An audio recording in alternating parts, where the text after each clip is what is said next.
ಕನ್ನಡಪ್ರಭ ವಾರ್ತೆಗಳಿಗೆ ಸ್ವಾಗತ. ವಾರ್ತೆಗಳು ಹಿತಕರ್ ಜೈನ್.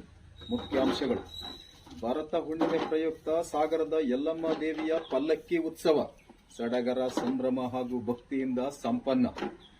ಸಾಗರ ತಾಲೂಕಿನ ಕೊಡೂರು ಬಾರಂಗಿ ಹೋಬಳಿಯಲ್ಲಿ ಮದ್ಯ ವ್ಯಾಪಾರ ಅಕ್ರಮ ವ್ಯಾಪಕ. ಸಾಗರ ತಾಲೂಕು ಆಡಳಿತದ ವೈಫಲ್ಯ, ದೇಶಿ ಫೌಂಡೇಶನ್ನಿಂದ ತೀವ್ರ ಆಕ್ರೋಶ. ವಾರ್ತೆಗಳು ಮುಂದುವರಿಯುತ್ತೆ, ನೀವು ನೋಡ್ತಾ ಇರಿ. ಸಾಗರ ಪಟ್ಟಣದ ಯಲ್ಲಮ್ಮ ದೇವಿ ದೇವಸ್ಥಾನದಲ್ಲಿ ಭರತ ಹುಣ್ಣಿಮೆ ಪ್ರಯುಕ್ತ ಪಲ್ಲಕ್ಕಿ ಮಹೋತ್ಸವ ಜರುಗಿತು.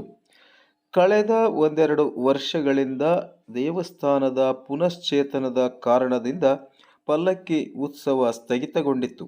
ಆದರೆ ಫೆಬ್ರವರಿ 3, 4, 5ರಂದು ಪುನಶ್ಚೇತನಗೊಂಡ ಶಿಲಾಮಯ ಶ್ರೀ ಯಲ್ಲಮ್ಮ ದೇವಿ ದೇವಸ್ಥಾನದ ಪುನರ್ ಪ್ರತಿಷ್ಠಾಪನೆ ಲೋಕಾರ್ಪಣೆಯಾದ ನಂತರ ಮೊದಲ ಬಾರಿಗೆ ಭರತ ಹುಣ್ಣಿಮೆ ಪ್ರಯುಕ್ತ ಪಲ್ಲಕ್ಕಿ ಮಹೋತ್ಸವ ಬುಧವಾರ ಸಂಜೆ ಮಾರ್ಕೆಟ್ ರಸ್ತೆಯ ಶ್ರೀ ಯಲ್ಲಮ್ಮ ದೇವಸ್ಥಾನದಿಂದ ಹೊರಟು ಗಣಪತಿ ದೇವಸ್ಥಾನದ ಮೂಲಕ ಗಾಂಧಿನಗರ, ನಂತರ ಶ್ರೀ ಆಂಜನೇಯ ಸ್ವಾಮಿ ದೇವಸ್ಥಾನ ಹಾಗೂ ಮಾರಿಕಾಂಬಾ ದೇವಸ್ಥಾನದ ಮೂಲಕ ಶ್ರೀ ಯಲ್ಲಮ್ಮ ದೇವಸ್ಥಾನಕ್ಕೆ ಆಗಮಿಸುವ ಮೂಲಕ ಸಂಪನ್ನಗೊಂಡಿತು. ಈ ಒಂದು ಪಲ್ಲಕ್ಕಿಯು ಅತ್ಯಂತ ವಿಶೇಷವಾದುದು. ಪಲ್ಲಕ್ಕಿಯು ಆಡಳಿತ ಮಂಡಳಿಯ ವ್ಯವಸ್ಥೆಯ ಸೂತ್ರದಂತೆ ನಡೆಯುವುದಿಲ್ಲ. ಇಲ್ಲಿ ಏನಿದ್ದರೂ ದೇವಿ ಎಲ್ಲಿ ಹೋಗಬೇಕೆಂದು ಕಾಣಿಸುತ್ತೋ ಪಲ್ಲಕ್ಕಿ ಹೊತ್ತವರನ್ನು ಆ ದಿಕ್ಕಿಗೆ ಆಡಿಸುತ್ತಾ ಹೊರಡುತ್ತದೆ.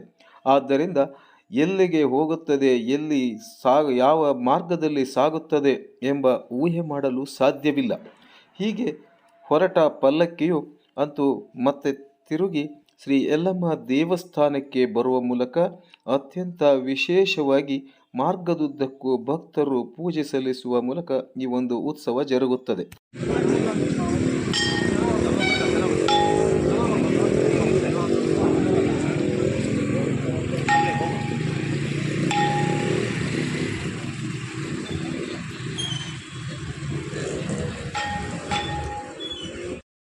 ಸಾಗರ ತಾಲೂಕಿನ ಕೊಡೂರು ಬಾರಂಗಿ ಹೋಬಳಿಯ ಸೇರಿದಂತೆ ವಿವಿಧ ಗ್ರಾಮಾಂತರ ಪ್ರದೇಶಗಳಲ್ಲಿ ಅಕ್ರಮ ಮದ್ಯ ಮಾರಾಟ ವ್ಯಾಪಕವಾಗಿ ಸಾಗುತ್ತಿದೆ ಎಂದು ದೇಶಿ ಸೇವಾ ಬ್ರಿಗೇಡಿನ ಅಧ್ಯಕ್ಷ ಎಂ ಶ್ರೀಧರಮೂರ್ತಿ ಹಾಗೂ ಬ್ರಿಗೇಡಿನ ಕೊಡೂರು ಹೋಬಳಿಯ ಅಧ್ಯಕ್ಷ ವಿಜಯಕುಮಾರ್ ಜೈನ್ ತೀವ್ರ ಆಕ್ಷೇಪ ವ್ಯಕ್ತಪಡಿಸಿದ್ದಾರೆ. ಸಾಗರದ ಪತ್ರಿಕಾ ಭವನದಲ್ಲಿ ಮಂಗಳವಾರ ಸುದ್ದಿಗೋಷ್ಠಿಯಲ್ಲಿ ಮಾತನಾಡಿದ ಅವರು, ಕಳೆದ 3 ವರ್ಷಗಳಿಂದ ಅವ್ಯಾಹತವಾಗಿ ಈ ಅಕ್ರಮ ಮದ್ಯ ಮಾರಾಟ ದಂಧೆ ನಡೆಯುತ್ತಿದೆ. ತಾಲೂಕು ಆಡಳಿತದ ಗಮನಕ್ಕೆ ಈ ವಿಷಯ ತಂದಿದ್ದರೂ ಕೂಡ ಯಾವುದೇ ಪ್ರಯೋಜನವಾಗಿಲ್ಲ. ಅಬಕಾರಿ ಇಲಾಖೆ ಅಧಿಕಾರಿಗಳು ನೆಪಕ್ಕೆ ಮಾತ್ರ ಬಂದು ಹೋಗುತ್ತಾರೆ ಎಂದು ದೂರಿದರು. ಶರಾವತಿ ಹಿನ್ನೀರು ಪ್ರದೇಶವಾದ ಬ್ಯಾಕೋಡು, ಬೆಳಮಕ್ಕಿ, ಸುಳ್ಳೊಳ್ಳಿ, ಕಾರಣಿ, ಕಟ್ಟಿನಕಾರು, ಎಸ್ ಬೋಗು, ಬಿಳಿಗಾರು ಇತ್ಯಾದಿ ಹಳ್ಳಿಗಳಲ್ಲಿ ಅಂಗಡಿ ಮತ್ತು ಮನೆಗಳಲ್ಲಿ ಅಕ್ರಮ ಮದ್ಯ ಮಾರಾಟ ನಡೆಯುತ್ತಿದೆ. ಸ್ಥಳೀಯ ಗ್ರಾಮಸ್ಥರು, ವಿದ್ಯಾರ್ಥಿಗಳು, ಮಹಿಳೆಯರು ಇದರಿಂದ ಬಹಳಷ್ಟು ಸಮಸ್ಯೆ ಎದುರಿಸುವಂತಾಗಿದೆ. ಕೆಲವರು ವಿಪರೀತ ಕುಡಿದು ರಸ್ತೆ ಬದಿಯಲ್ಲೇ ಬಿದ್ದಿರುವುದು ದಿನನಿತ್ಯದ ದೃಶ್ಯವಾಗಿದೆ. ಇದು ಶಾಲೆಗೆ ಹೋಗುವ ಮಕ್ಕಳ ಮೇಲೆ ದುಷ್ಪರಿಣಾಮ ಬೀರುತ್ತದೆ.